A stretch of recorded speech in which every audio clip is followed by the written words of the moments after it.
Hello, what's up?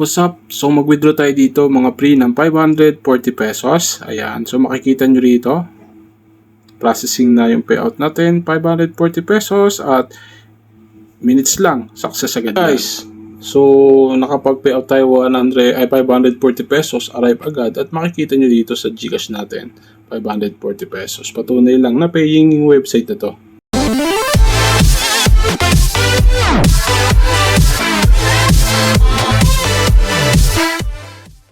Hello sa inyo mga pre, mag-register na kayo dito. Ilagay nyo yung mobile number nyo, gagawa kayo ng password. Pag nakagawa kayo ng password, confirm nyo lang, makikita nyo na numbers, ilagay nyo sa enter captcha, and then pag kayari, click nyo tong register, makagawa na kayo ng account.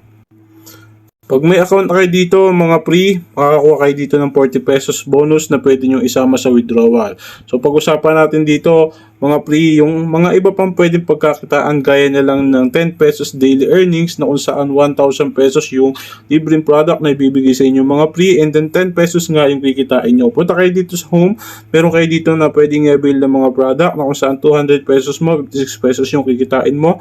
So 300 pesos, 87 pesos daily income mo. 500 pesos, meron kang 150 pesos daily income. 1,000 pesos na puhunan, meron kang 320 pesos kada araw. At 2,000 pesos mo, meron kang 680 pesos kada araw. 5,000 pesos na puhunan, meron kang 1,800 pesos mga pre. So marami kayong pagpipilian dito. All you have to do is pick the best product for you to invest. Click mo lang to invest now at sa GCash ka na magbabayad.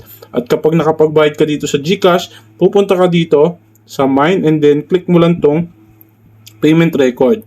Ayan, ang makikita nyo dito, upload screenshot, i-upload nyo lang yung screenshot, nakatunayan na nag-avail kayo.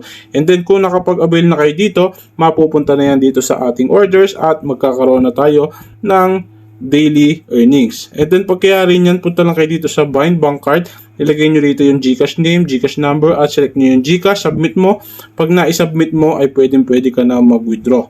Ayan, click mo lang tong withdraw. As long as meron kang 100 pesos, pwede ka nang makapag-payout dyan. Ganun lang naman kasimple yung gagawin ninyo at pwede na kayong kumita rito ng libreng pera sa GCash.